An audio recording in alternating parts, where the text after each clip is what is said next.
ಎಲ್ಲಿಯ ತನಕ ಹೋರಾಟ?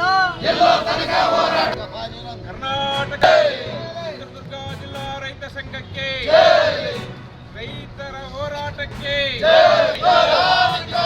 ರೈತರಿಗೆ ಮೋಸ ಮಾಡುತ್ತಿರುವ ದಲ್ಲಾಳಿಗಳಿಗೆ ಬೇಕೇ ಬೇಕು. ರೈತರಿಗೆ ಅಳತೆಯಲ್ಲಿ ಮೋಸ ಮಾಡುತ್ತಿರುವ ದಲ್ಲಾಳಿಗಳಿಗೆ